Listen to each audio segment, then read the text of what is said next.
Hello दोस्तों, मैं आपका दोस्त सिमार। हमारे यूट्यूब चैनल स्मार्ट क्लासेज में आप सभी का हार्दिक स्वागत है। दोस्तों, आज हम पढ़ेंगे वर्गमूल के बारे में, इसके बेसिक कंसेप्ट और वर्गमूल निकालने की जो विधि हैं उनके बारे में आज हम पढ़ेंगे।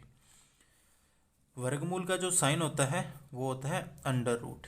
इसको हम अंडर रूट बोलते हैं, या फिर अंडर रूट यहाँ पे 2 होगा, या उस संख्या के ऊपर होगा घात 1/2। वर्गमूल का मतलब है किसी संख्या का वर्गमूल उसके 2 बराबर गुणनखंडों में एक गुणनखंड के बराबर होता है। जैसे 25 का वर्गमूल हमें ज्ञात करना है, तो 25 का 2 बराबर गुणनखंड करना है, तो 25 का 2 बराबर गुणनखंड होगा 5 गुणा 5। जो एक गुणनखंड है वो होगा इस संख्या का वर्गमूल। उसी तरह 49 का वर्गमूल करना है, तो हमें 49 का 2 बराबर गुणनखंड है 7 गुणा 7। ये जो 7 है या ये गुणनखंड, वर्गमूल ज्ञात करने की पहली विधि है गुणनखंड विधि। गुणनखंड हम इसलिए बोलते हैं कि जिस संख्या का वर्गमूल हमें ज्ञात करना है उस संख्या का हम पहले गुणनखंड करते हैं। जैसे 81 का हमें वर्गमूल निकालना है, तो 81 का हम पहले गुणनखंड करेंगे। गुणनखंड करने के लिए क्या है, पहले हम छोटी संख्या का भाग लगाएंगे। पहले हम 2 का भाग लगाएंगे। 81 में 2 का भाग नहीं जा रहा है तो 3 का भाग लगाएंगे। 81 में 3 का भाग जा रहा है 27 बार। 27 में 3 का भाग 9 बार। 9 में 3 का भाग 3 बार। 3 में 3 का भाग 1 बार। ये प्रोसेस हमें तब तक करना है जब तक यहाँ पे 1 नहीं आ जाए। 1 आने के बाद में ये जो संख्याएं हैं ये है 81 का गुणनखंड। 81 को हम इस तरह लिख सकते हैं 3 गुणा 3 गुणा 3 गुणा 3। इसके बाद में 2 का जोड़ा बनाना है। हर जोड़े में से एक एक संख्या हमें लिखनी है। ये जो जोड़ा बनाएंगे हम समान संख्या का बनाएंगे। इस जोड़े में से एक संख्या हमने ले ली 3 और इसमें से एक संख्या ले ली 3। 3 गुणा 3 9। ये 9 है 81 का वर्गमूल। उसी तरह 256 का वर्गमूल हम निकालेंगे, तो पहले हम 256 का गुणनखंड करेंगे। पहले हम 2 का भाग लगाएंगे, 128 बार जाएगा। 128 में 2 का भाग 64 बार।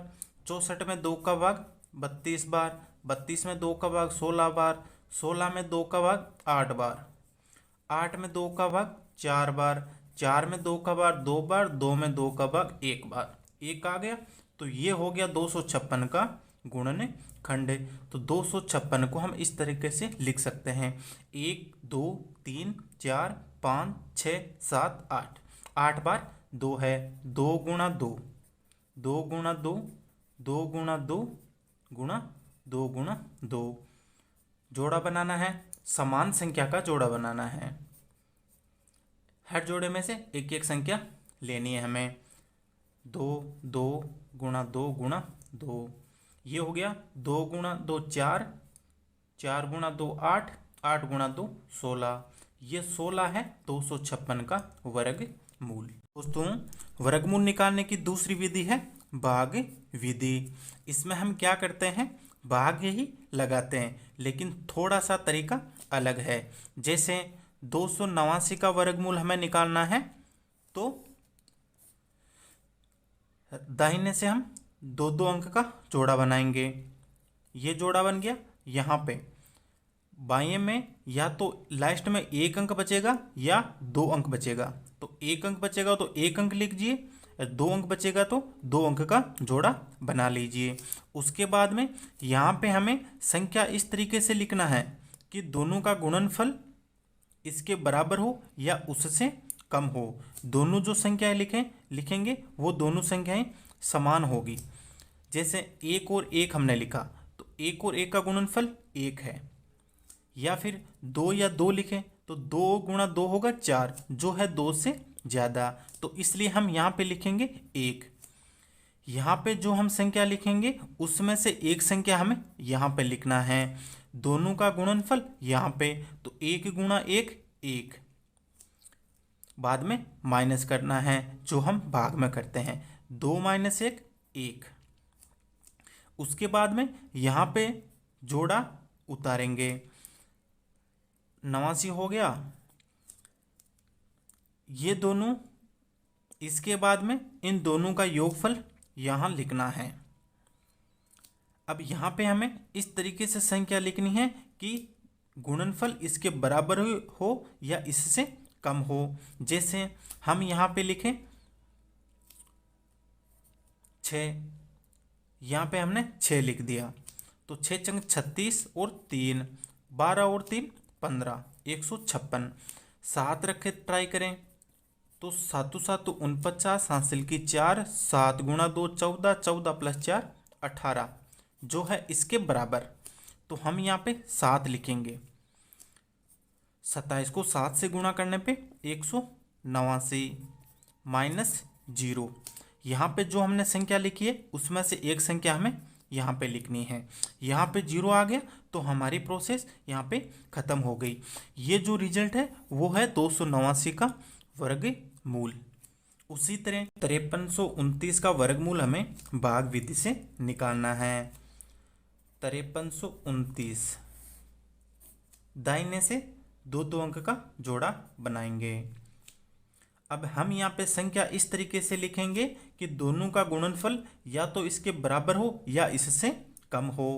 जैसे 6 चंग 36, 36 इससे कम है, 7 गुणा 7 49, 49 इससे कम है, 8 गुणा 8 64 जो इससे ज़्यादा है।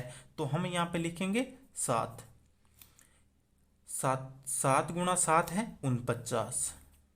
यहाँ पे जो हमने संख्या लिखी है उसमें से एक संख्या हम यहाँ पे लिखेंगे, 53 माइनस 49 4। अब आगे यहाँ पे जोड़ा 7 में उतारेंगे तो ये हो जाएगा 429। यहाँ पे आगे हम करेंगे 7 प्लस 7। अब यहाँ पे हम संख्या इस तरीके से लिखेंगे या तो 429 के बराबर हो या 429 से कम हो। तो हम यहाँ पे लिखेंगे 3, 3 गुणा 3 9, 3 गुणा 4 12 हासिल की 1, 3 गुणा 1 3, 3 प्लस 1 4 जो है 429 के बराबर। तो हम यहाँ पे 3 लिखेंगे। 143 को 3 से गुणा करेंगे तो 429 माइनस 0। यहाँ पे हमने 3 लिखा है तो एक अंक यहाँ पे लिखेंगे तो 0 आ गया। तो अब यहाँ पे जो रिजल्ट है वो है इस संख्या का वर्गमूल। यहाँ पे हमें 3 बात ध्यान रखनी है कि यहाँ पे जो हमने समान संख्या लिखी है उसमें से एक संख्या हम यहाँ पे लिखेंगे, दोनों का गुणनफल यहाँ पे और दोनों का योगफल हम यहाँ पे लिखेंगे।